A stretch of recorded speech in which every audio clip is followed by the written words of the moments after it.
Hi everyone, how are you all? I hope all of you are doing well. तो अपन chapter शुरू करते हैं semiconductor. Semiconductor का ये पहला लेक्चर है। आप जैसे जैसे आगे ये आप प्लेलिस्ट में आप बढ़ोगे आगे तो पूरा आप कवर करोगे और अच्छे से कवर करोगे, इस बात की मैं आपकी गारंटी दे रहा हूँ। तो ये चैप्टर थियोरेटिकल है, पहली बात तो न्यूमेरिकल्स भी आएंगे। चलो दूसरी बात, तीसरी बात जो सबसे इम्पॉर्टेंट है इस चैप्टर में, नीट पॉइंट ऑफ व्यू से बात करूं तो 2 से 3 सवाल आते हैं। जेई मेंस में 1 या 2 तो आता ही आता है, एक तो आता ही आता है।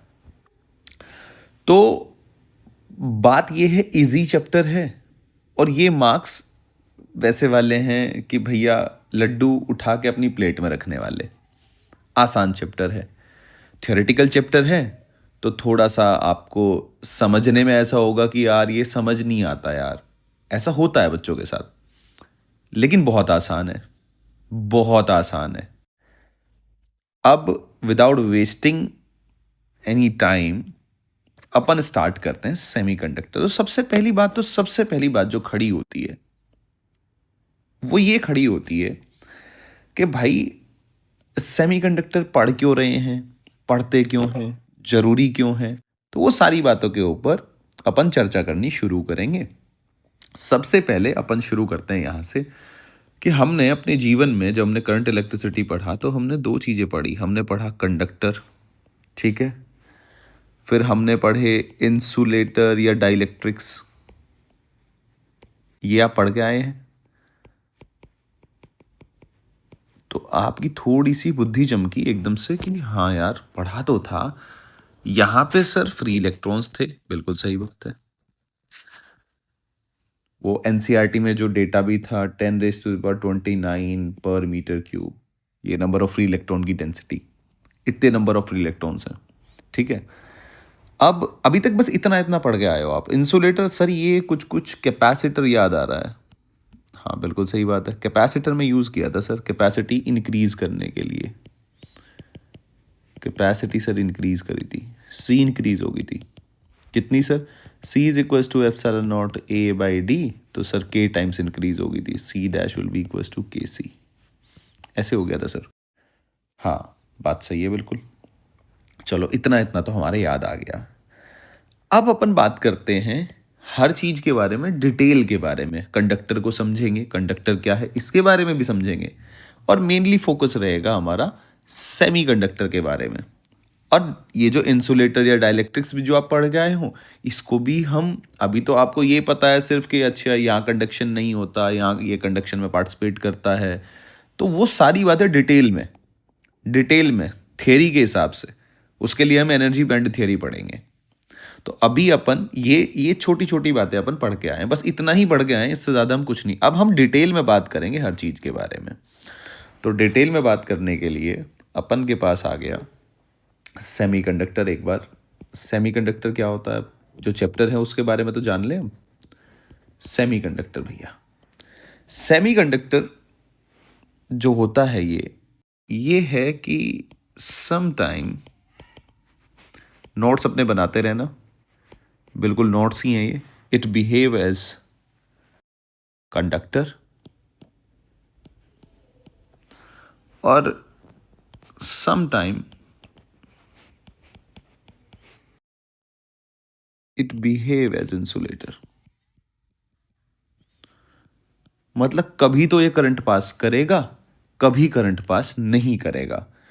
तो इसका मतलब ये हो गया कि हम करंट को कंट्रोल कर सकते हैं, करंट को हम कंट्रोल कर सकते हैं। तो हम इसको बना भी इसीलिए रहे होंगे कि करंट को कंट्रोल कर सके। भाई एक दिमाग में बात आती है ना कि भाई अच्छा ये कंडक्शन कर भी सकता है, कंडक्शन नहीं भी। तो इसका मतलब लोगों ने, जिन बड़े लोगों ने इसको बनाया होगा वो उसी थॉट प्रोसेस के हिसाब से बनाया होगा। बिल्कुल सही बात है। अब हम पहले ये तो देख लें, अभी इंट्रोडक्शन है बस, क्यों पढ़ रहे हैं, क्या हो रहा है, तो जरूरी क्यों है। अपन इस बात पे जोर देते हैं कि भैया ये जरूरी क्यों है, जरूरी क्यों है। अब थोड़ा सा अपन पीछे चलते हैं इस दुनिया में क्या हुआ, क्या चला, तो अपन ने डिवाइसेस बनाने शुरू हुए, मॉडर्न एरा शुरू हुआ, कंप्यूटर्स वगैरह आने शुरू हुए। तो और आज के टाइम में आप जितनी भी इलेक्ट्रॉनिक्स डिवाइसेस आप देख ही रहे हैं। लेकिन ये पहले कैसी थी और अब कितना परिवर्तन आया है, बात वो है। तो 1948 वो ईयर था, 1948, ठीक है। यहां डिस्कवरी हुई थी ट्रांजिस्टर नाम की चीज की, ठीक है। लेकिन इससे पहले की बात करता हूं मैं, बिफोर 1948, ठीक है जी। तो बिफोर 1948 चल क्या रहा था भाई? जितने भी इलेक्ट्रॉनिक्स डिवाइसेस तो पहले भी थे ना, जो बन गए थे, वो कैसे बनाए? वो जो बड़े लोगों ने, जो साइंटिस्ट लोग थे, जो रिसर्चर थे, उन बड़े लोगों ने यूज किया वैक्यूम ट्यूब का, यूज किया। वैक्यूम ट्यूब क्या होती है? अब भाई थोड़ा थोड़ा पता चलता रहे ना। तो वैक्यूम ट्यूब, ये मैंने एक डायग्राम उठाया है। वैक्यूम ट्यूब कुछ ऐसी होती है, देखो ये वैक्यूम ट्यूब्स लगी हुई हैं, ठीक है। ये इलेक्ट्रॉनिक डिवाइस है, कितनी वैक्यूम ट्यूब लगी हुई हैं ऐसे, ये ऐसे।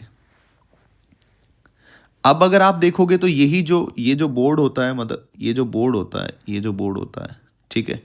ये बोर्ड ये यहाँ ग्रीन ग्रीन ग्रीन ग्रीन ऐसे बॉक्सेस से बने होते हैं।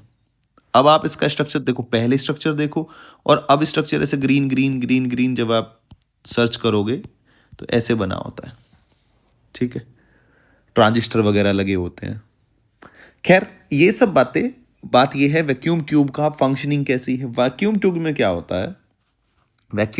होता है कि electron are supplied by heating cathode. थोड़ा सा इसके बारे में बता रहा हूं कि होता क्या है। और फिर ये जो इलेक्ट्रॉन निकले, मतलब कुछ ऐसा है, ये ऐसा है, वैक्यूम ट्यूब ऐसी है, मैं इसको ऐसे मान लूं। तो ये यहाँ हीटिंग कैथोड है, इस कैथोड से इलेक्ट्रॉन निकले। अब इस इलेक्ट्रॉन को हमें इधर चलाना है, और ताकि ये इधर, लेट्स सपोज इधर जाए, ठीक है। तो हमें इसके बीच में क्या, वेरिंग, जैसे हम उसमें कर रहे थे, आपका जो वो चैप्टर था फोटो इलेक्ट्रिक इफेक्ट, आप बाहर एक्सटर्नल वोल्टेज से आप जो इलेक्ट्रॉन निकला था, ऐसे आके टक्कर मार के जो इलेक्ट्रॉन निकला था उसको कंट्रोल कर रहे थे, सेम यहाँ करेंगे। तो यहाँ क्या करते हैं, पहले तो इलेक्ट्रॉन निकला, फिर उसके बाद क्या किया, फिर उसके बाद ये किया कि जो ये फ्लो ऑफ इलेक्ट्रॉन है वैक्यूम ट्यूब की, मैं हल्का हल्का बस ऊपर से बता रहा हूँ, ऐसा कोई ये नहीं है कि हमें चैप्टर में अंदर घुसना है या वैक्यूम ट्यूब पढ़नी है, नहीं नहीं, बता रहा हूँ बस। Flow of electron in vacuum is controlled by varying voltage between two different electrode। ये सब इसलिए बता रहा हूं क्योंकि कहानी इसलिए बतानी जरूरी है, क्योंकि वो भूमिका तैयार होती है भाई चल क्या रहा है, तो मजा आता है। तो बिफोर 1948 जब हमारे पास ये ट्रांजिस्टर की डिस्कवरी, यानी कि हमारे पास वो ट्रांजिस्टर नहीं बना था, तो कर क्या रहे थे, डिवाइसेस चलती कैसे थी, बात ये है। तो डिवाइसेस ऐसे चलती थी। अब इसका सबसे अच्छा एग्जाम्पल मैं आपको लेता हूं, और सबसे अच्छा एग्जाम्पल मैं आपको, जो टीवी है, जो कंप्यूटर है, उसकी स्क्रीन के बारे में मैं आपको थोड़ा सा बताता हूं, तब आपको और मजा आएगा। तो इस एग्जाम्पल में अपन सबसे पहले टीवी और कंप्यूटर की बात करते हैं। तो इसके लिए अपन के पास डायग्राम है, ये अपन ने बढ़िया गूगल से डायग्राम उठा रखा है, थोड़ा इसको लेके और मैं समझाने की आपको पूरी पूरी कोशिश करता हूँ। क्या मैं आपको बताना चाहता हूँ, देखो, फिर आपके समझ में आएगा कि हम करने क्या वाले हैं। तो ये जो टीवी कंप्यूटर जो पहले थे, ये जो 1948 से, तो देख रहे हो आप टीवी का साइज कितना बड़ा था। क्या आज आप अपने घरों में देखते हो? नहीं, ये पहले पुराने टीवी थे। आपने मम्मी पापा से पूछना, पुराने टीवी थे, इतना बड़ा टीवी, या किसी के घर में पुराना टीवी रखा हो तो देख रहे हो आप कितना बड़ा है ये। एक्चुअली ये जो वर्क करता था ना, ये वर्क करता था बेटा CRT। CRT बोले तो कैथोड रे ट्यूब, इसके ऊपर काम करता था। और ये किस प्रिंसिपल पे वर्क करती थी, अभी जो मैंने बताया आपको, ये वैक्यूम ट्यूब वाली, ये वर्क ऑन प्रिंसिपल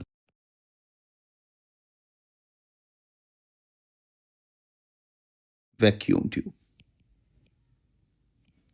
अभी सिर्फ मैं आपको समझा रहा हूं ताकि फिर आपको मजा आए, एकदम से आपको कनेक्ट हो जाएगा कि, और चैप्टर में आपको ये पता चलेगा कि अच्छा ये पढ़ रहे हैं।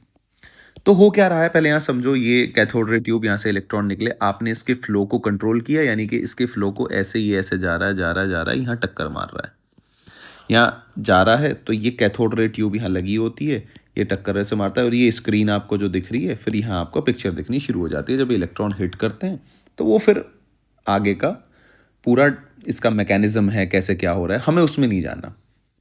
हमें बस इतना है कि ये काम हो रहा है, ये बेसिक है, ये होना जरूरी है, ये बेसिक है, तभी आपको पिक्चर दिखेगी। जो भी आपको स्क्रीन दिख रही है उस पर जो भी आपको, आप मूवी देखना चाहते हैं या जो भी देखना चाहते हो, तभी दिखेगा जब ये बेसिक, ये इलेक्ट्रॉन निकलेंगे, वो जाके वहाँ टक्कर मारेंगे, स्ट्राइक करेंगे, कोलाइड करेंगे स्क्रीन के साथ। ये फॉस्फोरस स्क्रीन आपको दिख रही है, इलेक्ट्रॉन का बीम वहाँ जाके टक्कर मारेगा, तभी ये पॉसिबल है, अदरवाइज ये पॉसिबल नहीं है। तो ये बेसिक हो गया आपका। तो होगा क्या, वैक्यूम ट्यूब के बारे में आपने बता दिया, लेकिन अगर आप देखें पहले जो हम यूज़ कर रहे थे, साइज़ कितना बड़ा था, ठीक है। फिर आप इसको बाहर से वोल्टेज आपको देनी पड़ रही थी, भाई ये हीटर भी वोल्टेज ये एमिट भी कर रहे थे आप यहाँ से, तो बहुत ही हाई वोल्टेज की ज़रूरत थी, ठीक है। साइज़ भी बड़ा था, लिमिटेड लाइफ थी, जल्दी ख़राब भी हो जाते थे। तो ये सारी दिक्कतें थी इसके अंदर। भाई हम कोई भी चीज़ कर रहे हैं, वो इसीलिए तो कर रहे हैं ना कि मतलब और सुधार हो। भाई मॉडर्नाइजेशन का मतलब क्या होता है, कच्ची सड़क थी, फिर पक्की, फिर पक्की के बाद कच्ची सड़कें थी पहले, फिर गांव वगैरह में जो अब जब पहले सड़कें बनाई गई तो जो ब्रिक्स होते, जो ईंटें होती हैं, उनकी रोड बनाई गई। फिर अब तो और हो गया, अब तो पक्की सड़कें, काली सड़कें बनने लगी। तो इम्प्रूवमेंट होता है ना, धीरे धीरे धीरे धीरे धीरे विकास, जिसे हम कह देते हैं विकास हो रहा है। पहले सिंपल रोड होता था, फिर रोड चौड़ीकरण होता है, भाई चौड़ा करा दिया रोड, फिर और हाईवे निकल गया, फिर हाईवे में भी 2 लेन 4 लाइन, 2 लाइन वाला है, 4 लाइन वाला है, या फिर 6 6 लाइन वाले बनने लगे। तो ये सब क्या है, डेवलपमेंट ही तो है भाई, सुधार ही तो है। हम जैसे जैसे समझते हैं कि जैसे जैसे हमें डिफिकल्टी आ रही है, अच्छा भाई छोटा रोड, सिंगल रोड होगा, एक्सीडेंट ज़्यादा होंगे, तो इसको चौड़ा कर दो, डबल लाइन कर दो, आने वाली अलग जाने वाली अलग। तो अपन क्या विकास की तरफ कैसे बढ़ते हैं, जब हमें डिफिकल्टी आती है। तो बेसिकली लोगों ने यहाँ खर्ची ज़्यादा हो रही थी, एनर्जी ज़्यादा खर्च हो रही थी, ठीक है। ख़राब भी जल्दी हो जा रहा है, मेहनत भी ज़्यादा लग रही है बनाने में, ख़राब भी जल्दी हो जा रहा है, बिजली भी ज़्यादा खा रहा है, स्पेस भी ज़्यादा खा रहा है, तो हर तरह से दिक्कत है ना। तो इसीलिए यहाँ क्या हुआ, इन सारी चीज़ों में 19 ट्रांजिस्टर के बनने से पहले, अब तो आप देखो ना फ़ोन का साइज़ क्या है, आप हाथ में लेके घूम रहे हो, अगर यही कैथोड रे ट्यूब होती तो फ़ोन इतना होता, आप खुद समझो ना फ़ोन का साइज़ क्या होता। तो ये सारी बातें हैं। तो पहले इससे क्या, यहाँ क्या दिक्कत थी, साइज़ क्या था इसका, लार्ज, आप देख ही रहे हो। फिर operate at high voltage, NCERT भी पढ़ेंगे हम, इसके साथ साथ हम एनसीईआरटी भी पढ़ेंगे, क्योंकि इस चैप्टर के लिए, मॉडर्न के लिए एनसीईआरटी बड़ी इंपॉर्टेंट है। वो हमारे लिए बाइबल, कुरान, गीता, मैं कह रहा हूँ सब कुछ वही है, सब कुछ वही है हमारे लिए। वही उसमें लिखी हुई लाइन हमारे लिए पत्थर की लकीर है, वो वाली बात है। ऑपरेट्स, ठीक है जी, इसकी भैया लिमिटेड लाइफ है, ठीक है। अब हुआ क्या, अब हुआ क्या असल में, अब यहां से आपका चैप्टर शुरू होता है। तो पर ये बात आप ध्यान रखना, ये ध्यान रखना दिमाग में कि ये आप इलेक्ट्रॉन के फ्लो को कंट्रोल कर रहे हैं, यूनी डायरेक्शनल करंट चाहिए आपको। यूनी डायरेक्शनल करंट इसको बोलते हैं, एनसीईआरटी में भी लिखा होगा यूनी डायरेक्शनल करंट, या करंट इधर फ्लो हो रहा है, ये देखो इस फ्लो को कंट्रोल कर रहे हैं आप। तो बड़े लोगों ने क्या किया, बड़े लोग जब एक्सपेरिमेंट वगैरह कर रहे थे, तो बड़े लोगों को पता चला, बड़े लोगों को पता चला इसकी जो डेवलपमेंट हुई, जब शुरू हुआ सेमीकंडक्टर के बारे में, तो डेवलपमेंट हुई 1930 में, ठीक है। तो वैसे भी इस दौरान ये दौर ऐसा था 1901 से और 1930 तक, इसमें बहुत बहुत बड़े बड़े कारनामे हुए। फोटो इलेक्ट्रिक इफेक्ट 1905 में आया। फिर तुम्हारा बोहर एटम आया, बोहर ने अपना मॉडल दिया, एनर्जी बताया कि भैया जो इलेक्ट्रॉन घूम रहा है, उस सब की बात करेंगे अभी डिटेल में। तो आपको मज़ा आएगा, आपको सुनने में, पढ़ने में बड़ा ऐसा लगेगा कि अरे यार कितनी अच्छी चीज़ है। तो वो हम प्रॉपर कब क्या हुआ था, कैसे चल रहा है, तो आपको मैं वो पूरा सब्जेक्ट कैसे बनाए, सेमीकंडक्टर टॉपिक ही कैसे बनाए, मैं आपको वो पूरा फ्लो लेके आ रहा हूँ। फिर सेमीकंडक्टर पे आ जाएंगे, फिर उसको समझाने के लिए लोगों ने क्या क्या इस्तेमाल किया चीज़ों का, कौन कौन सी थियरी दी, फिर वो हम बड़े लोगों की सारी बातें हमें पढ़नी है। ठीक है। तो डेवलपमेंट हुई 1930 में।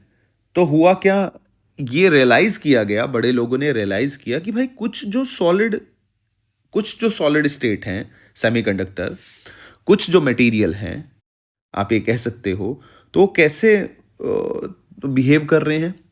जैसे कुछ तो कंडक्टर थे, डाइलेक्ट्रिक थे, लेकिन कुछ कुछ किसकी तरह बिहेव कर रहे हैं कि सेमीकंडक्टर जो हैं उनका जो जंक्शन है, लोगों ने कैटेगरी तो बना ली थी। अब लोगों ने क्या कहा कि सम सॉलिड स्टेट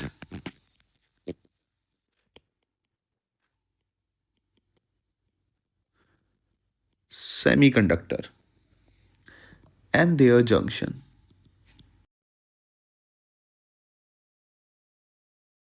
ठीक है। यानी कि कुछ सेमीकंडक्टर, उनके जंक्शन, कि भैया जो क्रिस्टल है, जैसे कि सिलिकॉन हो गया और जर्मेनियम हो गया, ये जो क्रिस्टल हैं ये सेमीकंडक्टर की कैटेगरी में आते हैं। एलिमेंटल सेमीकंडक्टर वो हम पढ़ेंगे। तो ये जो क्रिस्टल हैं, ये जो सॉलिड हैं, ये और इनके जंक्शन, तो लोगों ने बना के देखा कि अच्छा ये कुछ कुछ ऐसे बिहेव कर रहे हैं। इनका जंक्शन जब इन्होंने देखा, तो इन्होंने देखा, बड़ी विचित्र सी बात देखी। क्या, मैं इसको बाकायदा हाईलाइट करके लिख देता हूं। offers the possibility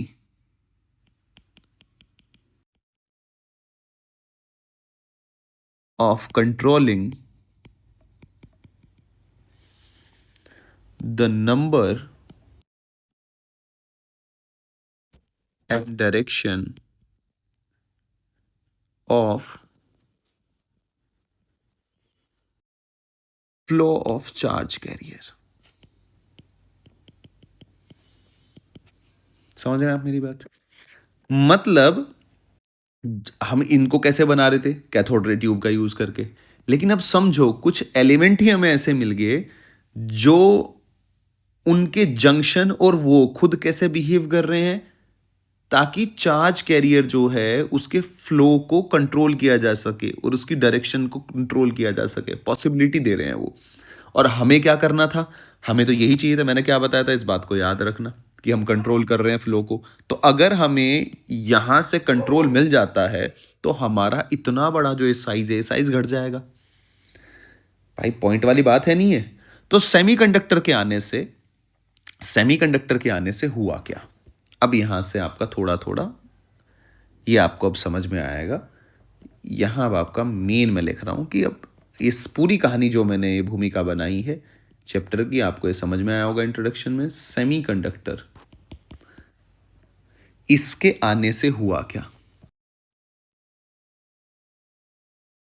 आने से हुआ क्या, भाई क्यों पढ़ रहे हैं, आने से हो क्या जाएगा। जो टीवी का साइज इतना बड़ा था, आप देखते हो ना, अब आपके घर में एलईडी लगी हुई है, सॉरी एलसीडी लगी हुई है, साइज डिक्रीज हुआ।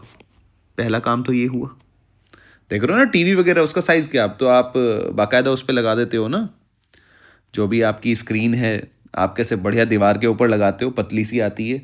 इतना बड़ा टीवी थोड़ी ना, इतना बड़ा साइज थोड़ी ना आता है। कंप्यूटर देखो आप, लैपटॉप देखो आप, उसकी लैपटॉप की स्क्रीन कितनी पतली सी होती है। अब तो आप कहते हो ना यार कितना पतला सा फोन निकाल दिया कंपनी ने, है ना? बड़ा क्रेजी समझते हैं उसको। सोचो अगर ये कुछ डेवलपमेंट ही ना होता, कितना बड़ा था पहले ये टीवी का साइज। देखो ना आप, कितनी जगह चाहिए थी इसको रखने के लिए। तो सेमीकंडक्टर आने से क्या हुआ, तो आसान हुआ नहीं हुआ जीवन। आप कहोगे हाँ सर बिल्कुल सही बात है, जीवन आसान हो गया। फिर दूसरी चीज, वहां वोल्टेज ज्यादा खर्ची हो रही थी, यहाँ वोल्टेज कम हुआ, यानी कि अपन इसको आप ऐसे भी लिख सकते हो कि टीवी जो हो गया वो रिप्लेस आज के टाइम के हिसाब से एलसीडी। चलो ये भी लिख लेते हैं। फिर लो कॉस्ट, फिर ये जो ऑपरेट होता है एट लो वोल्टेज, वहां तो जो ऑपरेट हो रहा था करीब करीब 100 वोल्ट के आसपास। क्यों 100 वोल्ट क्यों? अरे भाई यहां से प्रोड्यूस करोगे ना इलेक्ट्रॉन आप, लेकिन यहां इलेक्ट्रॉन प्रोड्यूस करने की जरूरत ही नहीं है, वो ऑलरेडी सेमीकंडक्टर के अंदर है, जो एलिमेंट है जो आपने जंक्शन बनाया है अभी हम जानेंगे, बाहर से देने की कोई ज़रूरत नहीं है, आपको कोई प्रोड्यूस करने की ज़रूरत नहीं है। ठीक है, तो आपका लो वोल्टेज पे काम चल जाता है। फिर अगली बात, लॉन्ग लाइफ, लंबी जिंदगी एज कम्पेयर। भाई कोई भी चीज़ बनाओगे, अब ये थोड़ा ना चलो आपने साइज तो घटा दिया, पर आपने जो चीज़ बनाई वो आपकी 1 महीना में ख़राब हो जा रही है, ये थोड़ा ना कोई फ़ायदा हुआ। आप ज़्यादा चले, लंबा टिके, उसी के लिए तो आप कर रहे हो सब कुछ। और सबसे बड़ी बात, unidirectional current with control, ये आपके हाथ में आ गया। यानी कि कैथोड रे ट्यूब में भी तो आप यही कर रहे थे ना, सीआरटी, यूनी डायरेक्शनल करंट, यानी कि इधर इलेक्ट्रॉन फ्लो हो रहे थे ऐसे, उसके फ्लो को आप कंट्रोल कर रहे थे। यहां आपको कोई दिक्कत वाली बात नहीं है, यहां आपको ये भी मिलेगा, ये मिलेगा, तभी तो आपने उसको रिप्लेस किया है। ठीक है, तो आप सारी चीज़ें अच्छी होगी। देखो साइज भी घट गया, लो कॉस्ट भी होगी, लो वोल्टेज पे ऑपरेट भी हो रहा है, यानी कि बिजली भी ज़्यादा नहीं खा रहा है, बिजली का बिल भी कम आएगा, लॉन्ग लाइफ, लंबी ज़िंदगी भी होगी, और जो आपको ज़रूरत थी वो भी आपको मिल गया। यानी कि सेमीकंडक्टर के आने से, डेवलपमेंट होने से सारी चीज़ें आसान होती चली गई। ठीक है, तो अब हम सेमीकंडक्टर के बारे में, कि भाई सेमीकंडक्टर को अंदर से जानते हैं, कि सेमीकंडक्टर के आने से तो ठीक है, सारी बातें समझ में आ गई। अब हम हमारा चैप्टर शुरू करते हैं। अभी तक तो इंट्रो यहाँ खत्म होता है, इसको हम लिख भी देते हैं यहाँ। चैप्टर का जो इंट्रोडक्शन है वो हो जाता है यहाँ खत्म। तो अब आपके जीवन में आपको ये पता चल गया है कि सेमीकंडक्टर इंपॉर्टेंट चीज तो है। तो अब हम सॉलिड के बारे में जानेंगे। ठीक है, सॉलिड क्या है तो उसको डिवाइड करेंगे, और फिर इस चैप्टर में धीरे धीरे आगे बढ़ेंगे। तो अभी तक हमने जैसे करंट इलेक्ट्रिसिटी पढ़ के आए हैं हम, तो अगर मैं सॉलिड है बच्चे, सॉलिड को कैटेगरी में डिवाइड करूं, तो अभी तक मैंने कैसे, जैसे करंट इलेक्ट्रिसिटी पढ़ा था आपने, तो हमने क्या किया था, on the basis of conductivity,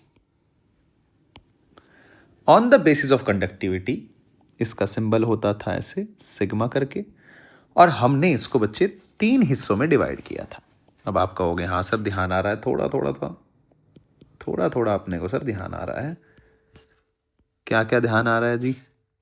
sir conductor बताया था एक तो, बहुत सही बात भाई। सर एक बताया था इंसुलेटर, एक बताया था आपने सर सेमीकंडक्टर, उसके कुछ कुछ ग्राफ भी पढ़ाए थे, वो सारी बातें डिस्कस करेंगे, पर अभी बेसिक पे हूं मैं बिल्कुल। तो इतना जानने के बाद इसमें ऑल मेटल ये है, इतना हम जान रहे हैं कि भैया अच्छा इसमें फ्री इलेक्ट्रॉन होते थे। अच्छा अच्छा चलो, इंसुलेटर में सर इसमें फ्री इलेक्ट्रॉन नहीं होते थे, जैसे एग्जांपल इसका हो गया वुड हो गया, रबर हो गया। आप कहोगे हाँ सर ये बात सही है। फिर सेमीकंडक्टर अभी हम इस चैप्टर में पढ़ने वाले हैं। तो 1930s के आसपास हमें पता चला कि सेमीकंडक्टर यानी कि सॉलिड जो है वो कुछ अलग तरीके से भी बिहेव करता है, तो उस कैटेगरी को हमने सेमीकंडक्टर बोला। तो उसके एग्जाम्पल क्या आते हैं जो हमारे लिए ज़रूरी है इस चैप्टर में, तो उसके लिए हमने इसमें डिवाइड कर लिया, मतलब एलिमेंटल जो प्योर फॉर्म में, जो नेचुरल फॉर्म में, यानी कि एलिमेंटल, सिलिकॉन, जर्मेनियम, ये कैटेगरी को बोला अपन ने एलिमेंटल, नाम दे दिया एलिमेंटल मतलब नेचुरल। फिर 2 कैटेगरी और बनाई हमने बच्चे, एक को बोला हमने कंपाउंड सेमीकंडक्टर, मतलब उसमें दो कैटेगरी बनाई हमने, इनऑर्गेनिक और ऑर्गेनिक। यानी कि इनऑर्गेनिक में आगे हमारा जैसे गैलियम आर्सेनाइड, दो सेमीकंडक्टर को यानी कि आपने कंपाउंड बनाया मिला के, इंडियम फॉस्फोरस ऐसे करके, ठीक है। और इसमें जैसे ऑर्गेनिक में आ गया तुम्हारा एंथ्रासीन। हम क्या पढ़ेंगे, हमारा जो मेन फोकस रहेगा बच्चे, जो मेन फोकस रहेगा वो हमारा रहेगा इसके ऊपर, इस चैप्टर में, इस चैप्टर में हमारा मेन फोकस, और यहीं से सवाल आता है, सब कुछ इन्हीं के ऊपर, यही हम इसके ऊपर पूरा ज्ञान लेंगे, क्या हो रहा है, इसी पे बेस्ड चैप्टर है, सारा इसी पे पढ़ेंगे। एनसीईआरटी की एक एक लाइन, एक एक बात हम कवर करेंगे जो कि इंपॉर्टेंस लाइन है, और आप वन लाइन में, एक लाइन में सारे जवाब दे पाएंगे। एनसीईआरटी मतलब जो एनटीए ने पिछले 20 साल में सवाल पूछे हैं वो हम सारे अटेम्प्ट कर रहे होंगे। अब मैं आगे चलता हूँ, आपको ये पता चल गया। अब मैंने क्या किया, इसकी कंडक्टिविटी पे बेस्ड एनसीईआरटी में ही एक टेबल दी हुई है, ये वाली टेबल, इस पे आ जाते हैं, मैंने पहले ही बना लिए, उठा लिए। तो कंडक्टर, इंसुलेटर, ये मैं समझा देता हूँ, फिर हम आगे चलेंगे। और ये सेमीकंडक्टर, ये हम पहले ही पढ़ के आए हैं कि हाई कंडक्टिविटी, लो रेजिस्टिविटी, इसकी low conductivity, high resistivity. Current electricity में भी तो पढ़ा था। ये इंटरमीडिएट, ये कुछ वैल्यूज़ हैं, ठीक है, ये वैल्यूज़ हैं, तो ये याद होनी चाहिए क्योंकि इस चैप्टर के अंदर ये एनसीईआरटी का एक तरह से डेटा है, ठीक है। तो कई बार सीधा डेटा टिक करना आ जाए तो वो पूछ सकता है, मैं ये नहीं कह रहा पूछेगा, पूछ सकता है क्योंकि एनसीईआरटी में गिवन है। क्लियर है। अब यहाँ ये बात आप पढ़ के आए हो, ये फॉर्मूला तो आपके ध्यान ही होगा, R is equal to R naught 1 plus alpha delta T. ये अल्फा क्या होता था, टेम्परेचर कोएफिशिएंट ऑफ R। अब ये आप देखो ना, टेम्परेचर जब इंक्रीज करते थे तो कंडक्टर के अंदर क्या होता था, रेजिस्टेंस इंक्रीज हो जाता था, इसके अंदर रेजिस्टेंस डिक्रीज हो जाता था, इसके अंदर। अब इस रेजिस्टेंस डिक्रीज का क्या मतलब है, वहाँ तो हमने पढ़ लिया कि हमने बता दिया उस चैप्टर में, जब करंट इलेक्ट्रिसिटी पढ़ते हैं तो अपन जानते हैं, पर पूछते हैं सर रेजिस्टेंस का मतलब क्या है। रेजिस्टेंस का मतलब है रेजिस्ट करना, यानी कि ये तुम्हारा लॉस कराता है। अब वो लॉस क्या है, कैसे हुआ, उसको हम ब्रीफली पढ़ने की इस चैप्टर में कोशिश करेंगे, क्योंकि हम सॉलिड के बारे में जाने। सॉलिड क्या है, तीन कैटेगरी। तो पहले सॉलिड के बारे में जानने के लिए अब कैसे कैसे हम आए उस बात पे, वो बात मैं अब करने वाला हूं, ठीक है। तो अभी मैंने ये बताया, ये मोटी मोटी भाई सीधी सी बात है, मोटे तौर पे हम इतना जानते हैं, कुल मिला के ये बात है, कोई गोलीबाजी वाली बात नहीं है। इतना जानते हो ना कि भाई ये ऐसे ऐसे है, कंडक्टर ये होता है, इंसुलेटर ये होता है, सेमीकंडक्टर ये होता है, भाड़ में जाए, ये जानते हैं ना अपन। R is equal to R naught 1 plus alpha delta T, formula जानते हैं ना आप। टेम्परेचर बढ़ाओगे तो रेजिस्टेंस पे क्या फ़र्क पड़ेगा, करंट इलेक्ट्रिसिटी में पढ़ के आए हो ना आप, कोई टेंशन नहीं है ना। अब बस हर बात को हम ब्रीफली एक्सप्लेन करेंगे, तो उसको ब्रीफली एक्सप्लेन करने के लिए बड़े लोगों ने टू एक्सप्लेन इलेक्ट्रिकल, थोड़ा अच्छे से लिख देता हूं, कैरेक्टरिस्टिक, ठीक है जी भैया, इलेक्ट्रिकल प्रॉपर्टी तो है सब, इलेक्ट्रिकल कैरेक्टरिस्टिक ऑफ क्रिस्टल, ठीक है। क्रिस्टल कुछ भी हो सकता है, कंडक्टर, सेमीकंडक्टर और इंसुलेटर, ठीक है। तो उसकी चीजों को एक्सप्लेन करने के लिए, ब्रीफली एक्सप्लेन करने के लिए मैं कहूंगा, ब्रीफली एक्सप्लेन करने के लिए, ये पहला लेक्चर बड़ा इंपॉर्टेंट है। ये आपका बिल्ड करेगा कि हो क्या रहा है, और मजा आएगा आपको। ये ऐसा है जैसे कहानी सुन रहे हो आप, इसको ऐसे सुनो जैसे कोई कहानी सुन रहे हो आप, कि अच्छी अरे ये हो गया, मजा आएगा आपको। ब्रीफली एक्सप्लेन करने के लिए, तो ये मतलब क्रिस्टल के बारे में ब्रीफली मतलब कंडक्टर क्या होता है, इंसुलेटर क्या, और ये हमने ब्रीफली एक्सप्लेन करने के लिए क्या किया, बड़े लोगों ने एनर्जी बैंड थ्योरी इंट्रोड्यूस करी, एनर्जी बैंड थ्योरी इंट्रोड्यूस करी। कब करी, कैसे करी, इसने क्या चीजें, क्या सिनेरियो बदला, क्रिस्टल की पहचान कैसे हुई, क्या हुआ, ये सारी बातें हम अब करने वाले हैं। तो आप बस मेरी बात सुने, अगले 40 मिनट 50 मिनट आपके एनर्जी बैंड थ्योरी सारी समझ में आ जाएगी, ये मैं आपको गारंटी दे रहा हूँ, एक एक पॉइंट एक एक बात। तो अब हम यहाँ से जो मैं आपको समझाने वाला हूँ वो मैं यहाँ हेडिंग लिख लेता हूँ। यहाँ से चैप्टर की पहली चीज बेसिक नींव में रखता हूँ, भूमिका बनाता हूँ, energy band theory, energy band theory. अब एनर्जी बैंड थ्योरी से पढ़ने से पहले, जैसे कि मैं आपको बताऊं, फोटोन थ्योरी आई थी 1905। अब कहानी सुनो बस, आप मजे लो। फोटोन थ्योरी आई, ठीक है, कब आई? 1905। किसने दी? आइंस्टाइन ने दी, फोटो इलेक्ट्रिक इफेक्ट में। ये आप पढ़ के आए हो, आप कहोगे हाँ सर। तो इसके ये क्यों आई? फोटोन थ्योरी क्यों दी उसने? क्योंकि वेव थ्योरी फेल हो गई थी। वेव थ्योरी फेल कैसे हुई? जैसे एक्सपेरिमेंट ये बता रहा था, एक्सपेरिमेंट ये बता रहा था कि अगर आप इंटेंसिटी बढ़ा रहे हो, लाइट की इंटेंसिटी आप क्या कर रहे हो? बढ़ा रहे हो। इंटेंसिटी, ज़्यादा लाइट गिर रही है, इंटेंसिटी बढ़ा रहे हो, तो इंटेंसिटी बढ़ाने से काइनेटिक एनर्जी ऑफ मैक्सिमम जो इलेक्ट्रॉन थी वो उतनी की उतनी थी, वो चेंज नहीं हो रही थी। ये चेंज नहीं हो रही थी, ये चेंज नहीं हो रही थी। अब ये फेल कैसे हुई? क्योंकि इंटेंसिटी, अगर मैं वेव की इंटेंसिटी की बात करूं तो प्रोपोर्शनल होती है ए स्क्वायर, यही तो वेव थ्योरी होती है, एम्पलीट्यूड के प्रोपोर्शनल होती है। तो अगर इंटेंसिटी बढ़ेगी तो एम्पलीट्यूड बढ़ेगा। भाई इंटेंसिटी आप इंक्रीज कर रहे हो, ठीक है, इंटेंसिटी इंक्रीज करने से होता क्या था? यहाँ पे करंट इंक्रीज हो रहा था, काइनेटिक एनर्जी यानी कि स्टॉपिंग पोटेंशियल चेंज नहीं हो रहा था, वो तो उतना ही था, बस करंट इंक्रीज हो गया था क्योंकि नंबर ऑफ इलेक्ट्रॉन अब ज्यादा निकलने लगे थे, ठीक है। तो करंट बढ़ने का तो मतलब वही है, करंट किसकी वजह से है? इलेक्ट्रॉन की वजह से। तो अगर करंट बढ़ा है तो इसका मतलब इलेक्ट्रॉन बढ़े हैं। तो अब इंटेंसिटी क्या कहती है आपकी? इंटेंसिटी ये कहती है कि एम्पलीट्यूड अगर बढ़ा बच्चे, तो ये मैं कनेक्ट करूंगा अभी बात को, देखना आप, मजा आएगा आपको। तो इंटेंसिटी इंक्रीज हुई, इंक्रीज हुई, इसका मतलब इंटेंसिटी का मतलब क्या है? इलेक्ट्रिक फील्ड, ये जो ई है भाई, इंटेंसिटी इस पर डिपेंड करती है। वेव थ्योरी वाला ईएम वेव में आपने पढ़ा होगा, half epsilon not E square, ऐसे करके एक चीज पढ़ के आए होगे, ठीक है। तो तुम्हारा ये इंटेंसिटी, वेव की इंटेंसिटी है तो ये इंक्रीज हुई है, यानी कि ई इंक्रीज हुआ है। इंटेंसिटी इंक्रीज है, ई इंक्रीज हुआ है, यानी कि एनर्जी इंक्रीज हुई है।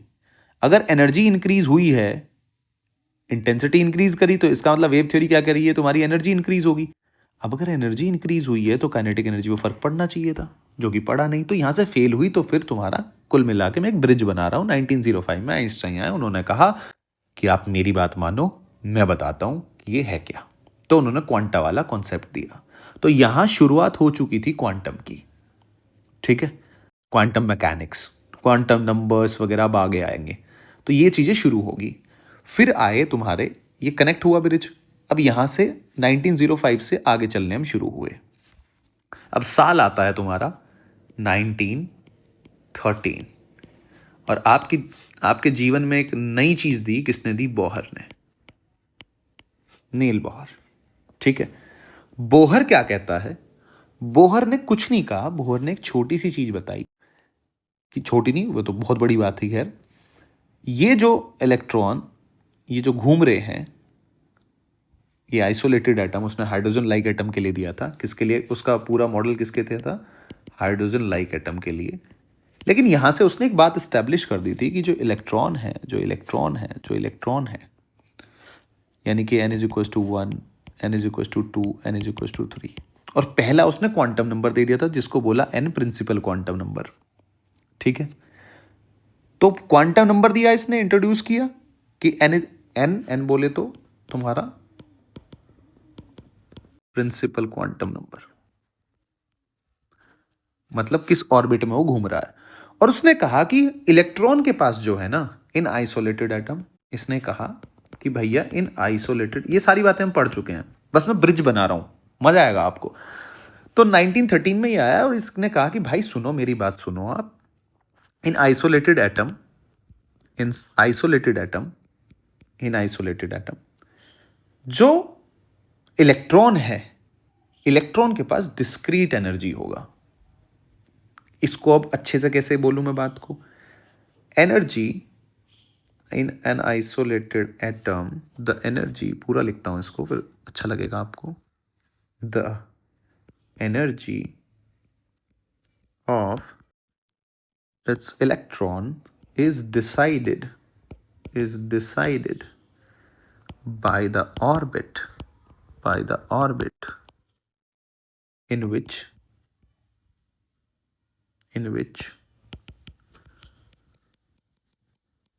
it revolves. किसमें घूम रहा है वो?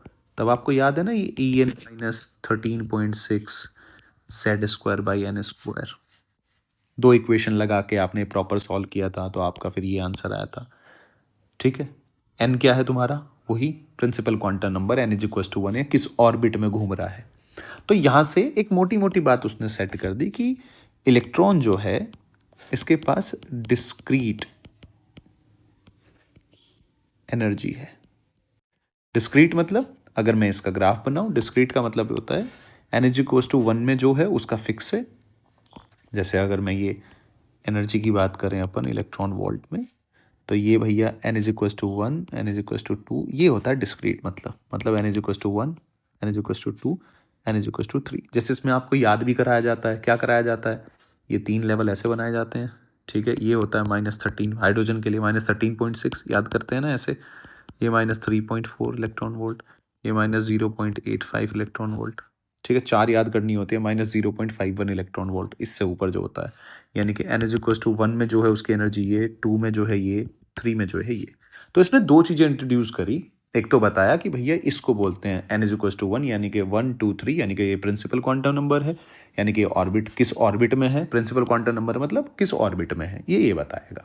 तो इसने ये सब चीज़ें बताई, इलेक्ट्रॉन के पास ये होता है, और इतनी बातें बता के ये गुरु निकल लिया कि भैया अपना काम हो गया, देखो ऐसा होता है। पर इसकी बात एक्सेप्ट भी हुई, जो हम पढ़ते ही हैं।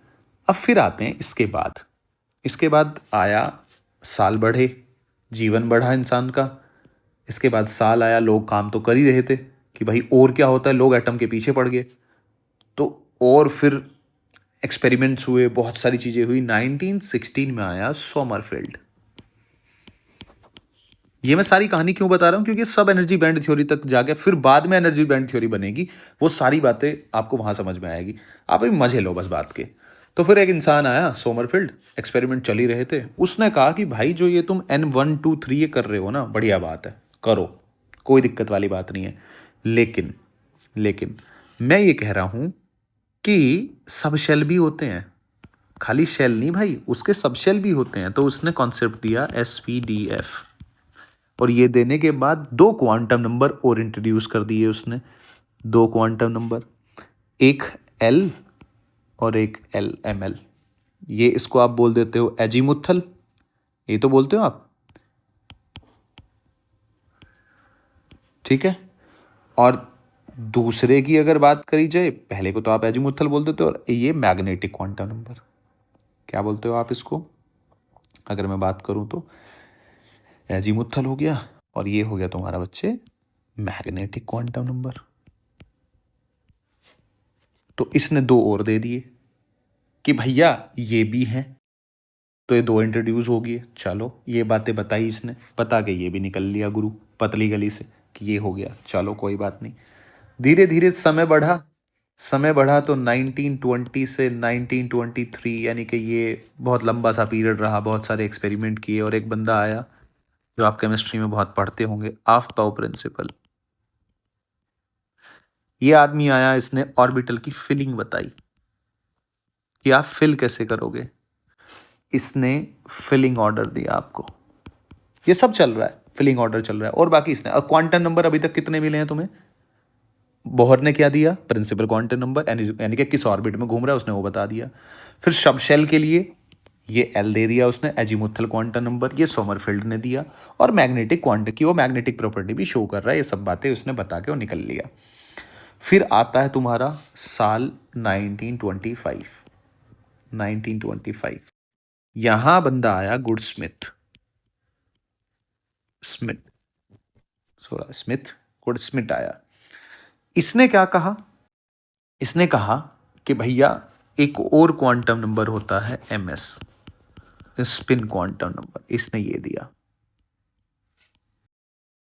ठीक है, अब ये सब देने के बाद अब आता है मेन कैरेक्टर आता है, और यहाँ ये मैं क्यों आपको यहाँ तक लेकर आया हूँ, अभी आपको समझ में आएगा कि मैं क्यों बताना चाह रहा हूँ।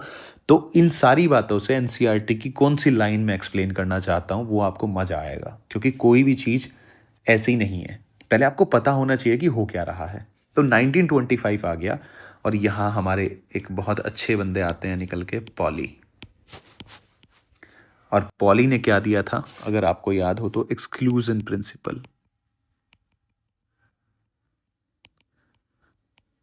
पॉली ने कोई क्वांटम नंबर नहीं दिया, लेकिन पॉली के ये आते ही, पॉली का ये देते ही तुम्हारी जो थ्योरी थी क्वांटम नंबर्स की वो कंप्लीट हो गई थी। इसके आने से जो क्वांटम नंबर्स की जो थ्योरी थी, क्वांटम नंबर, 4 क्वांटम नंबर, वो कंप्लीट हो गया था। तो ऐसा इसने क्या बोल दिया, इसने कहा, क्योंकि वो आया तुम्हारा आफबाऊ जो आया, उसने क्या कहा कि भैया ये पी के तीन, जैसे पी, ये P X, P Y, P Z, तो ये ऐसे फिलिंग की थी ना उसने, ऐसे एस जो था, एस में ऐसे, ये एस, ठीक है, तो ऐसे फिलिंग वगैरह करनी शुरू करी थी उसने। तो मुद्दे की बात ये है, इसने कहा कि ठीक है ये सारी चीजें, पर एक अच्छी बात मैं आपको दे देता हूं कि no two electron can have same quantum number। ठीक है, यानी कि सेम क्वांटम नंबर, कुल मिला के बात ये है कि चारों सेम, नो क्वांटम स्टेट बोल दो इसको, ऐसे मत बोलो, no two electron can have same quantum state.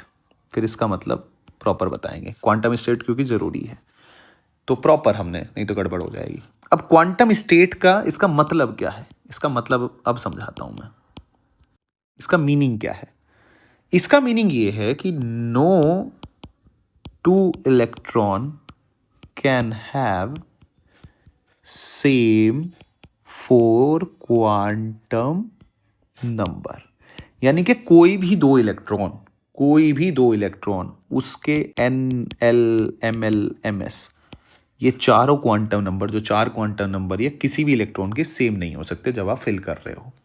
तो अब पूरा फिलिंग वाला कॉन्सेप्ट 1925 में पूरा हो गया, जो आप आज तक केमिस्ट्री में पढ़ते आ रहे हो। कैसे कैसे हुआ, किसने क्या क्या किया, वो मैं आपको सारा बताया। अब थोड़ा एग्जाम्पल लेते हैं। ठीक है, जैसे कि मान लिया मैंने 3s का एग्जाम्पल ले लिया, तो 3s की अगर मैं बात करूं और मैं फिलिंग कर रहा हूं, तो मैंने ऐसे भर दिया, तो ये जो 2 इलेक्ट्रॉन आपने भरे, और ये जो आप स्पिन अप और स्पिन डाउन आप दिखाते हैं, तो ये जो 2 इलेक्ट्रॉन है, ये जो 2 इलेक्ट्रॉन है इधर, इन दोनों इलेक्ट्रॉन के पास, कहने का मतलब ये है कि डिफरेंट क्वांटम स्टेट है, डिफरेंट क्वांटम स्टेट, मतलब कि इसका n सेम है, l सेम है, ml सेम है, 3 क्वांटम नंबर सेम है, लेकिन ms क्या है, डिफरेंट, प्लस माइनस हाफ। तो इसका मतलब 4 क्वांटम नंबर कभी भी 2 इलेक्ट्रॉन के सेम नहीं हो सकते।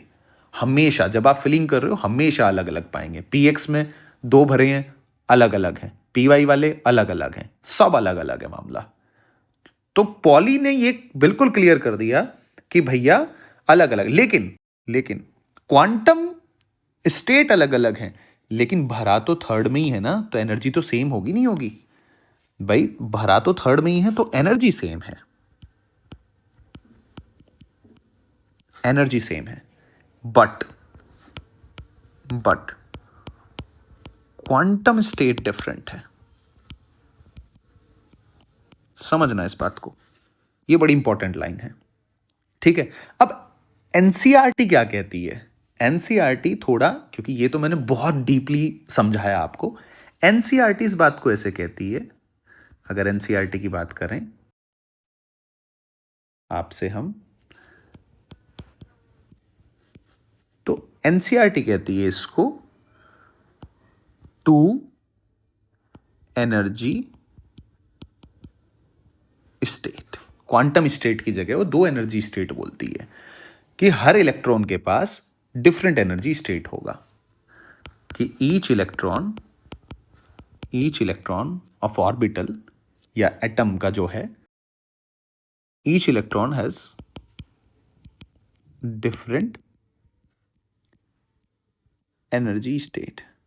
अब कई बार एनसीईआरटी की इस थोड़ी छोटी सी बात से बच्चा ये समझ लेता है कि एनर्जी स्टेट सेम का मतलब है तुम्हारा एनर्जी स्टेट डिफरेंट का मतलब है कि भाई एनर्जी डिफरेंट होना। फिर 3s ऑर्बिटल में क्यों भर दिया? बच्चा जो कंफ्यूज होता है वो ये है कि हम कह रहे हैं कि यहाँ सेम एनर्जी, तो ये 3s में ही भर दी है तो इनकी सेम एनर्जी होगी।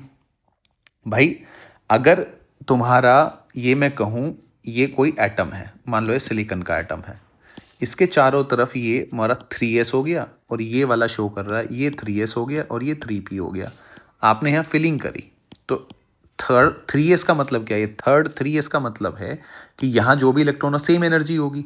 फिर आप कह रहे हो डिफरेंट एनर्जी स्टेट, तो ये तो दोनों बात सेट नहीं हो रही। बच्चा उसमें कंफ्यूज हो जाता है कि डिफरेंट एनर्जी स्टेट है तो फिर डिफरेंट एनर्जी स्टेट से वो समझता है कि इनकी एनर्जी डिफरेंट है तो दोनों को साथ साथ क्यों डाल दिया। तो एनसीईआरटी की जो ये बात है ना, इसमें थोड़ा सा कैच बस इतना है कि एनर्जी स्टेट को क्वांटम स्टेट ही बोलता है, क्योंकि बच्चे को वो इजीली बच के निकल जाता है। लेकिन असल में मतलब क्या है? क्वांटम स्टेट का मतलब होता है different energy, different quantum numbers. तो हर इलेक्ट्रॉन का डिफरेंट क्वांटम नंबर्स होगा, कभी भी 4 क्वांटम नंबर सेम नहीं हो सकते। तो इसके जैसे इसकी बात करूँ 3s वाले की, तो एनर्जी तो सेम है लेकिन क्वांटम स्टेट डिफरेंट है। तो एनसीईआरटी इसको दोनों बातों को मिक्स करके एनर्जी स्टेट बोल देता है कि each electron has different energy state. I hope कि आपकी ये बात क्लियर हुई होगी। क्लियर है? यानी कि दो क्वांटम स्टेट और एनर्जी क्या बोलेगा वो, सॉरी एनसीईआरटी क्या बोल रहा है? दो एनर्जी स्टेट। तो वो ऐसा कंफ्यूज होने वाली बात नहीं है, वो एनसीईआरटी का एक बोलने का तरीका। अब हमारे लिए तो रेफरेंस एनसीईआरटी है क्योंकि एनसीईआरटी की ही लाइन है, अभी मैं पढ़वाऊंगा भी आपको। तो अगर देखा जाए तो अगर मैं सिलिकॉन के बारे में ही मैं डिस्कशन करूंगा तो सिलिकॉन की बात करते हैं हम। ठीक है, 4si एटम, सिलिकॉन एटम। तो सिलिकॉन एटम सब चीज़ हमें पता है।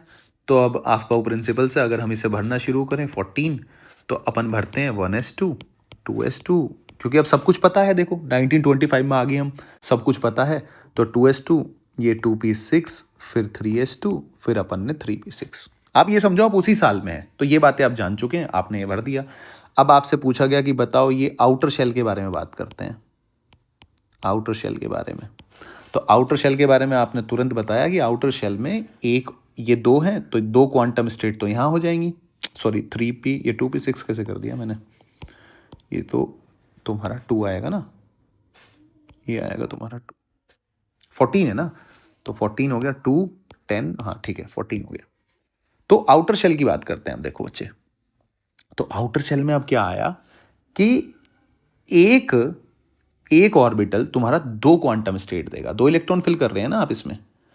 तो यानी कि अगर मैं बात करूं इसके पास अभी कितनी है इसके पास, अगर मैं s2 देगा और p कितनी देगा क्वांटम स्टेट, p का क्या है? p अगर आप देखो फिलिंग px py pz, तो टोटल मैक्सिमम कितने भर सकते हो आप यहाँ इलेक्ट्रॉन? 6। तो इसका मतलब 6 क्वांटम स्टेट तो यहाँ से आ जाएंगी।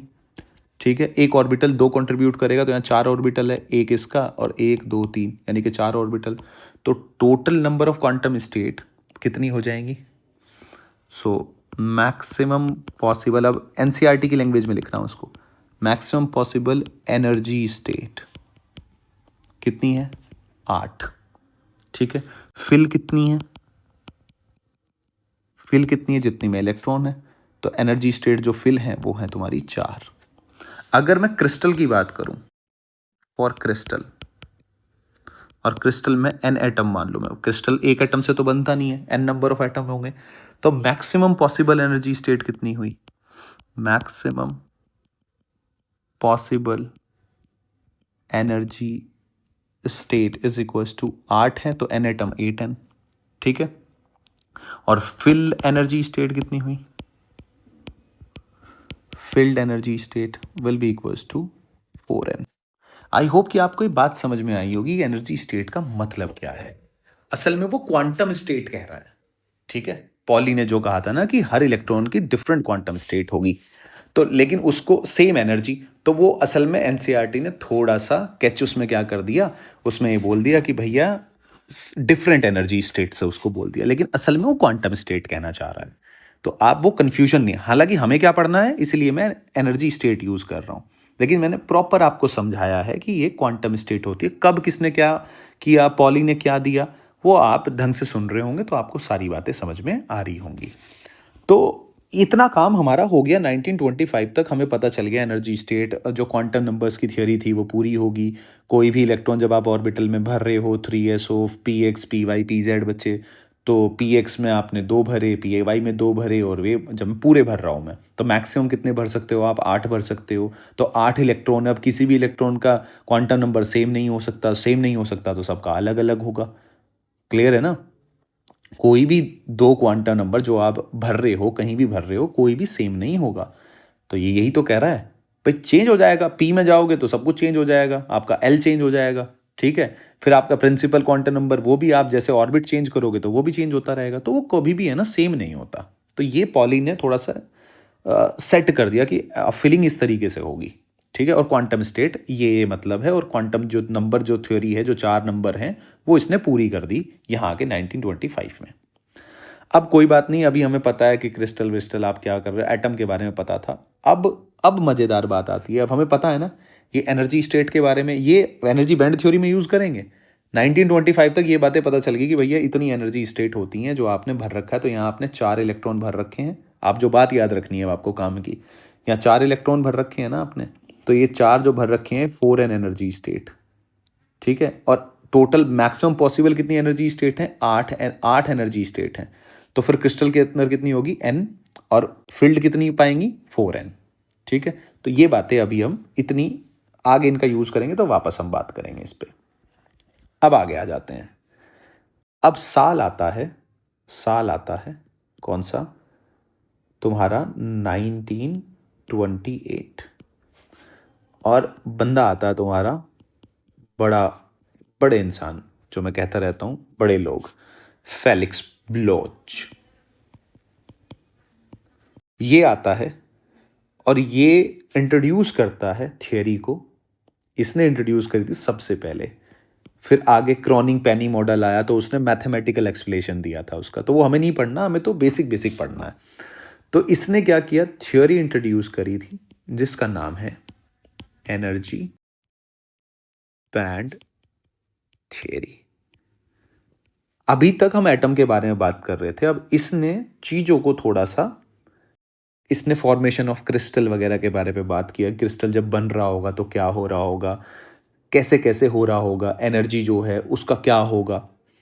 तो यहाँ फेलिक्स ब्लोच का मैं कुछ डायग्राम स्टैंडर्ड बुक से यूज़ करता हूँ, ठीक है ना, स्टैंडर्ड बुक है, ठीक है, नेमान करके बुक है।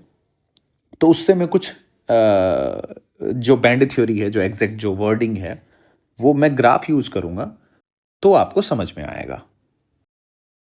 फेलिक्स ब्लोच क्या कहता है, फेलिक्स ब्लोच कहता है कि भैया पहले, मैं ऐसा मान लेता हूँ, वो कहता है कि हम एज्यूम कर लेते हैं, वो कहता है कि अपन एज्यूम कर लेते हैं। क्या एज्यूम करते हैं हम, कि जो भी हमने एटम माना है, जो भी हमने एटम माना है, atom have electron up to 3, up to n is equal to 3, मतलब 3 ऑर्बिट हैं, यानी कि वो सिलिकॉन की बात कर रहा है। ये जो दिया, ये क्या है आपको दिख रहा है ना, सिलिकॉन। ये देखो कैसे sp n is equal to 3 यहाँ बनाया, अलग से बना दिया उसने, टू अलाउ एनर्जी लेवल, यानी कि एट सेम एनर्जी, जो मैं बता रहा था आपको, ठीक है। 6 अलाउ एनर्जी लेवल, जो अलाउ एनर्जी लेवल, जिसको उसने बाद में एनर्जी स्टेट बोल दिया, ये 6 एनर्जी स्टेट, इसका मतलब है 6 एनर्जी स्टेट। इसलिए एनसीईआरटी ने उसको एक पूरा कंबाइन कर दिया, स्टेट सेम एनर्जी, तो एनर्जी स्टेट, वो एनसीईआरटी उसको बोलता है। अभी जब मैं पढ़ाऊंगा तब हम देखेंगे उसमें 8 एनर्जी स्टेट। तो ये क्या कहता है, ये कहता है देख भाई, बात ऐसी है कि इतना मान लिया, यहाँ से उसने शुरू किया, उसने कहा कि अब देख ये एटम है, ये सिलिकॉन का एटम है, ठीक है, ये 2 सिलिकॉन के एटम है, ठीक है, और बहुत सारे होंगे। तो उसने अपनी एक्सप्लेनेशन ऐसे दी कि देखो भैया होता क्या है, अगर ये 2 एटम क्लोज आएंगे, आना शुरू करे, कम क्लोज, एक दूसरे के पास आना शुरू हुए, ये इधर, तो सबसे पहले जो आउटर ऑर्बिट है उसमें जो इलेक्ट्रॉन है वो इंटरेक्ट करना शुरू करेगा। अब अगर वो इंटरेक्शन करना शुरू करेगा, ऐसे बहुत होंगे, बहुत एटम होंगे ऐसे, बहुत, कोई एक ही थोड़ी ना होगा। तो जब ये, उसने कहा, सिंपल एक्सप्लेनेशन दिया उसने कि जब मान लो एटम पास पास आना शुरू होंगे तो फर्स्ट क्या होगा, सबसे पहले क्या होगा, व्हेन, भाई फॉर्मेशन हुई होगी तो ऐसे ही तो हुई होगी, when atom start, when atom come closer, तो हुआ क्या होगा, क्या हुआ होगा पहले, सबसे पहले n इज इक्वल टू 3 वाला जो इलेक्ट्रॉन है, n इज इक्वल टू 3 में जो इलेक्ट्रॉन है वो इंटरेक्ट करना शुरू किया होगा। मतलब उसको भी मैं और ब्रॉड लेवल पे कहूं तो सबसे पहले तो 3p वाला, फिर 3s वाला, ऐसे इंटरेक्शन हुआ होगा जिसके लिए ये ग्राफ, स्टैंडर्ड ग्राफ ये बनाया गया। पर मैं अभी इस ग्राफ के हिसाब से बात कर रहा हूं, मोटा मोटा, छोटा छोटा।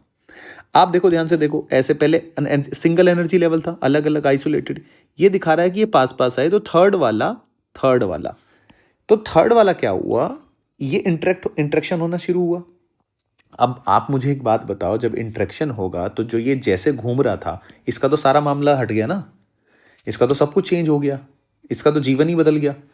अब जब इसका जीवन बदला तो इसकी अब वो एनर्जी तो, स्टेट तो रहेगी नहीं भाई, इसकी एनर्जी वो थोड़ी ना रहेगी। अगर इसने अपना पाथ, अगर मैं नॉर्मल बात करूं, ये सर्कुलर घूम रहा था, इससे इंटरेक्शन हुआ तो इसका तो पाथ ही चेंज हो जाएगा। अगर इसका पाथ चेंज हो गया तो एनर्जी चेंज होगी। तो इसका मतलब उसने ये कहा, नॉर्मल, उसने जो सिंपल सा लॉजिक दिया कि जब फॉर्मेशन हुई है, पहले सिंगल सिंगल था, कोई दिक्कत नहीं है, पहले क्या था, बढ़िया एक एटम बैठा हुआ है, इलेक्ट्रॉन बढ़िया चक्कर काट रहा है, इंटरेक्शन नहीं है। तो जैसे ही उसका दूसरे चार्ज से, दूसरे फोर्स से इंटरेक्शन हुआ, भाई इसका सिलिकॉन का पॉजिटिव, वो भी तो फोर्स लगाएगा, तो जैसे इसका अब बहुत सारा इंटरेक्शन होना शुरू हो गया, यानी कि फोर्स इसके ऊपर लगना शुरू हो गया। तो इसका मतलब अब क्या होगा, अब डिस्क्रीट जो एनर्जी लेवल था, ये कहता है जो आपका डिस्क्रीट एनर्जी लेवल था बच्चे, फेलिक्स ब्लोच कहता है डिस्क्रीट एनर्जी लेवल जो था ये स्प्लिट हो जाता है, split into band of allowed energy. किसमें, बैंड में, जो अलाउ एनर्जी लेवल है, ठीक है, उसमें। यानी कि कहने का मतलब ये, देसी भाषा में बताऊं तो पहले डिस्क्रीट था, पहले देखो ये सिंगल था, ये अब ऐसे बहुत सारे बैंड में ऐसे स्प्लिट हो जाएगा। क्लियर है? तो फिर ऐसे बनेंगे 3s 3p 3s, बहुत सारे बन जाएंगे, बहुत सारे, अलग अलग अलग अलग। पहले तो हर एटम का 3s जो था उसकी सेम एनर्जी थी, लेकिन अब सबकी सेम नहीं है, सबकी अलग अलग है, 3s 3 सब डिवाइड हो गया। तो वो जो भी उसके रेस्पेक्टिव हैं, कहने का मतलब ये, इसने बस इतना बताया, मैथमेटिकल तो फिर तो क्रॉनिंग पेन ही ने दिया आगे आके, क्या हो रहा है, कैसे हो रहा है ना, हमें उसमें जानना। ठीक है भाई, जो सेमीकंडक्टर है, आप खुद सोचो, जब ये इतनी बड़ी ब्रांच है कि बीटेक इलेक्ट्रॉनिक्स अलग से इस पे ब्रांच है पढ़ाई करने के लिए, तो भाई इतना आसान तो होगा नहीं है। हम तो बेसिक्स पे बात कर रहे हैं, हमें तो इतना इतना जानना है, हमारे लिए इतना काम का है कि इलेक्ट्रॉन ऐसे घूम रहा था, ये वाला इलेक्ट्रॉन जब आया या और बहुत सारे आए तो इंटरेक्शन हुआ, इंटरेक्शन की वजह से भैया जो एनर्जी था पहले वो अब चेंज हो गया, यानी कि वो स्प्लिट हो गया। अब तुम्हारे एनर्जी नहीं, एनर्जी बैंड बनेंगे अलग अलग। ठीक है, अब सबका इंटरेक्शन अलग अलग है, सब रैंडम है ना भाई, क्या पता ये 5 से इंटरेक्ट कर रहा हो, ये वाला 6 से इंटरेक्ट कर रहा हो, क्या पता, सबका इंटरेक्शन अलग अलग है, तो सबके एनर्जी लेवल भी अलग अलग बनने वाले हैं। ठीक है, अब मजेदार बात क्या है, चलो एनर्जी लेवल में फिर क्या कह रहा है सर, फिर ये आगे क्या है, देखो ये आगे ये कहना चाह रहा है, इसने कहा कि जैसे जैसे आप डिस्टेंस, ये है उनके इंटर एटॉमिक डिस्टेंस, उनके बीच की डिस्टेंस, आपने यहाँ तक लेके आए आप डिस्टेंस, पास पास, आप कह रहे हो नहीं मैं तो और पास लेके जाऊंगा, आपने एटम और पास पास लेके जाए, तो फिर n इज इक्वल टू 2 में पेनिट्रेट हो जाएगा, यानी कि अब n इज इक्वल टू 2 भी स्प्लिट हो जाएगा। अब इसमें भी जो इलेक्ट्रॉन है वो भी इंटरेक्ट करेंगे, और आप तब भी नहीं मान रहे हो, आप और पास लाए जा रहे हो, और पास, तो जो सबसे पास है, सबसे पास तो ये है ना, अब इसमें भी जो इलेक्ट्रॉन है वो भी इंटरेक्ट करना शुरू हो जाएंगे, तो वो भी अब इंटरेक्शन होगा तो वो भी स्प्लिट होगा, तो वो भी बैंड बनाएंगे। यानी कि 1 2 3 तीनों जो पहले डिस्क्रीट थे वो स्प्लिट हो गए, क्या बना रहे हैं, एनर्जी बैंड। लेकिन उसकी एक लिमिटेशन है। तो ये फेलिक्स ब्लोच ने क्या कहा कि भैया ये जैसे जैसे आप इंटर एटॉमिक डिस्टेंस रिड्यूस करते जाओगे, सीधी सी बात है, अरे कोई चीज़ ऐसे है, ऐसे लेयर्स में तो पहले आप लेके आए, खुद समझो ना आप, ये बना लिया मैंने, ये 1 है, ये 2 है, ये 3 है, n is equal to 1, n is equal to 2, n is equal to 3। जब आप इनको पास पास लेके आओगे तो सबसे पहले थर्ड का इंट्रैक्शन होगा, आप नहीं मान रहे हो, फिर ये अंदर घुसेगा, समझ रहे हो ना आप, तो सेकंड में भी इंटरेक्ट करना शुरू कर देगा, फिर आप तब भी नहीं, आप मान ही नहीं रहे हो, आप रुक ही नहीं रहे हो, और घटाते जा रहे हो, तो फिर फर्स्ट वाला भी चपेट में आ जाएगा। तो यानी कि ये भी जो डिस्क्रीट था, ये देखो फर्स्ट वाला भी चपेट में, ये डिस्क्रीट जो था ये भी स्प्लिट हो गया। यहाँ तक, यहाँ से यहाँ तक आने में, यहाँ से यहाँ तक आने में आपका सारा मामला गड़बड़ हो गया। मामला गड़बड़ नहीं मतलब स्प्लिट हो गया, ठीक है। तो ये बात आई होप कि आपके समझ में आ रही होगी। तो हुआ क्या, हुआ क्या, फेलिक्स ब्लोच ने जो कहा हुआ क्या, फिर अपन इस ग्राफ को भी समझाऊंगा मैं। ग्राफ को समझाने का सीधी सी बात है, यानी कि 3s का इंट्रैक्शन, ये 3p का इंट्रैक्शन हुआ तो 3p भी टूट गया। फिर उसने क्या फाइनली दिखा दिया कि 3 दो हिस्सों में तोड़ दिया इजीनेस के लिए। वो अभी हम देखेंगे, अभी हम जानेंगे, ब्रॉड लेवल पे बात करेंगे हम। तो हुआ क्या, अब आप ध्यान से देखना, ये जो एनर्जी लेवल थे, ये जो एनर्जी लेवल थे विद कॉन्टिन्यूअस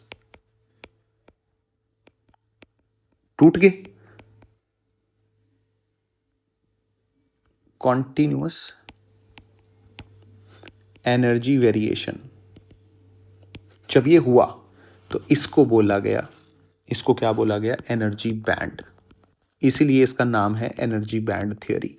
तो अब मैं सारी बातों को सम अप करता हूँ, समझाने की बात करता हूँ कि यहाँ तक तुम्हें पता चल गया था कि क्वांटम स्टेट यानी कि ये एनर्जी, अभी इन बातों का अभी यूज़ करेंगे हम, अभी यूज़ करने वाले हैं। अभी मैं थ्योरी, एनर्जी बैंड थ्योरी अब सेट कर रहा हूँ आपके दिमाग में। फेलिक्स ब्लोच आए, फेलिक्स ब्लोच ने एनर्जी बैंड थ्योरी दी। उन्होंने कहा कि सिंगल एटम जब पास पास आएंगे, क्रिस्टल फॉर्मेशन होगा, तो सब इंटरेक्ट करेंगे तो अब ये जो डिस्क्रीट एनर्जी लेवल था वो स्प्लिट हो जाएगा।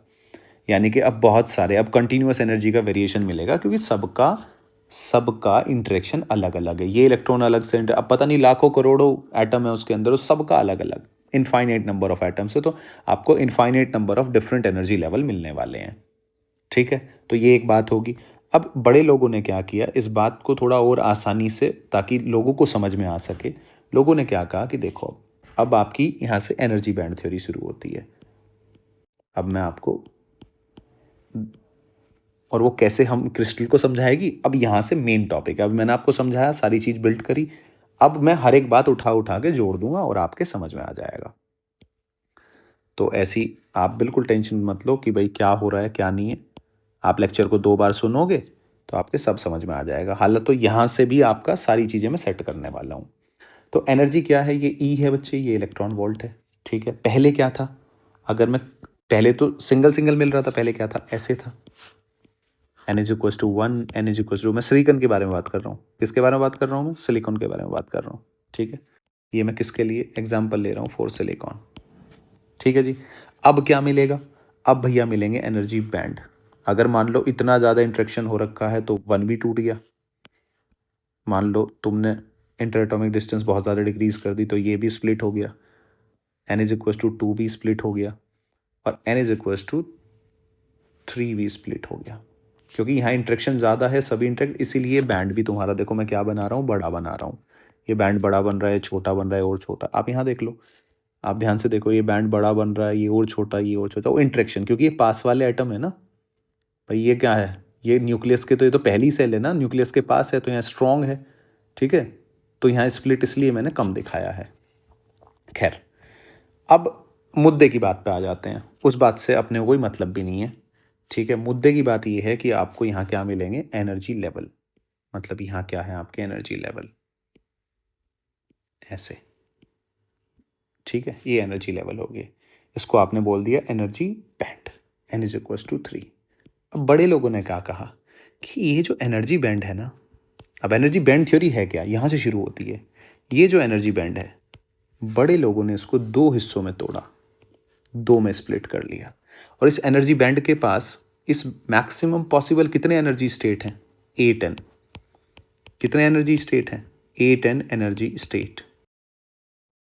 तो फेलिक्स ब्लोच और जो बड़े लोग हैं, उन बड़े लोगों ने कहा, अब ये पूरी बैंड थ्योरी में सम अप कर रहा हूँ, जो जिसने दिया जैसे दिया, तो उतना हमें जानने की ज़रूरत नहीं है।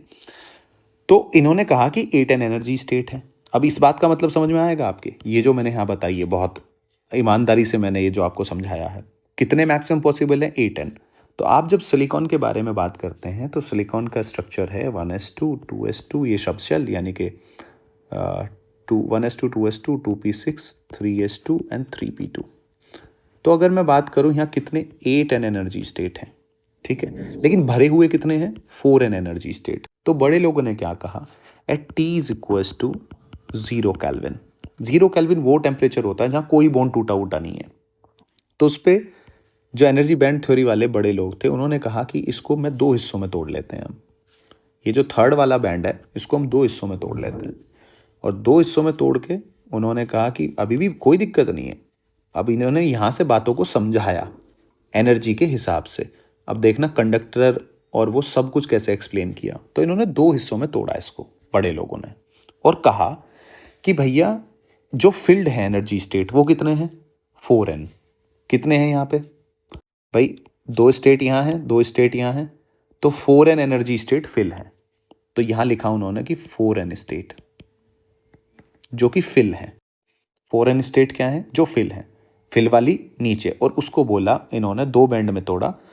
और पहले मैं बैंड का नाम लिख देता हूँ। इसको बोला उन्होंने वैलेंस बैंड। क्या बोला बच्चे इसको, वैलेंस बैंड। और ऊपर वाला बैंड उसको नाम दिया इन्होंने conduction band, CB, conduction band, इसको नाम दिया कंडक्शन बैंड, ठीक है। और इसके बीच में जो एक गैप है एनर्जी का, यानी कि इसका मिनिमम और वैलेंस बैंड के मैक्सिमम में जो गैप है उसको बोला फॉरबिडन एनर्जी गैप, ठीक है। क्या बोला उसको, फॉरबिडन एनर्जी गैप। यानी कि EG में यहाँ लिखूँ अगर, तो EG आपका क्या हो गया, जो कंडक्शन बैंड है उसका minimum energy level minus valence band का जो मैक्सिमम एनर्जी लेवल है उसके बीच का डिफरेंस है EG। और EG को क्या बोलते हैं हम, forbidden energy gap, forbidden energy gap, ठीक है। इसके बेसिस पे अभी हम सारे क्रिस्टलों को समझने की कोशिश करेंगे।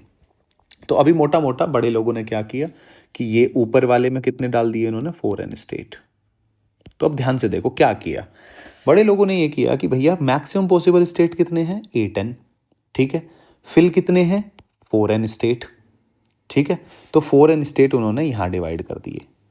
तो अल्टीमेटली 8n को 2 हिस्सों में डिवाइड कर दिया, 4n ऊपर 4n नीचे। 4n वाले at T is equal to 0, ये है कंप्लीटली, ये है जी कंप्लीटली एम्प्टी, इसमें कोई इलेक्ट्रॉन नहीं है। क्यों, क्योंकि सारे के सारे वैलेंस बैंड में अभी कोई बॉन्ड नहीं टूटा हुआ है। T इज इक्वल टू 0 पे ये वो टेम्परेचर होता है जब कोई मूवमेंट नहीं है, कुछ नहीं है, जो जहाँ है वहीं है। तो इसका मतलब आपने जब फिल किया तो फिल तो आप ऐसे ही करोगे, ये आपके इलेक्ट्रॉन यहाँ बैठे हुए हैं बढ़िया, ये ऐसे फिल है, कोई दिक्कत नहीं है, सारे ऐसे ऑक्यूपाई कर रखा है अपना, ऐसे ही तो फिल करोगे आप, ये फिल कर रखे हैं, ठीक है। तो ये आपके इलेक्ट्रॉन दो दो दो दो करके ऐसे स्टेट बनी हुई हैं और ऐसे बैठे हुए हैं। पर टोटल स्टेट का मतलब मैं फिर बता रहा हूँ, ये क्वांटम स्टेट ही है जो आपको 8n एनर्जी स्टेट एनर्जी, लेकिन हम क्या बोलेंगे, एनर्जी स्टेट ही बोलेंगे क्योंकि NCERT उसको एनर्जी स्टेट बोल रहा है। तो मोटा मोटा क्या है, मोटा मोटा समझ में ये आया कि जो सबसे बाहर वाला जो तुम्हारा एनर्जी बैंड बना, यानी कि जो 3 वाला थर्ड वाला जो स्प्लिट हुआ डिस्क्रीट एनर्जी लेवल, वो बैंड में जो हुआ, वो बैंड बड़े लोगों ने 2 हिस्सों में तोड़ा। सिलिकॉन के लिए जैसे मैं बात करूंगा तो वो बैंड 2 हिस्सों में तोड़ा। उसके लिए आप उन्होंने बताया कि T इज इक्वल टू 0 पे जो कंडक्शन बैंड होगा वो बिल्कुल खाली है, उसमें कोई इलेक्ट्रॉन नहीं है। और जो वैलेंस बैंड है उसमें सारे के सारे बॉन्ड बनाए हुए आराम से बैठे हुए हैं, ठीक है जी।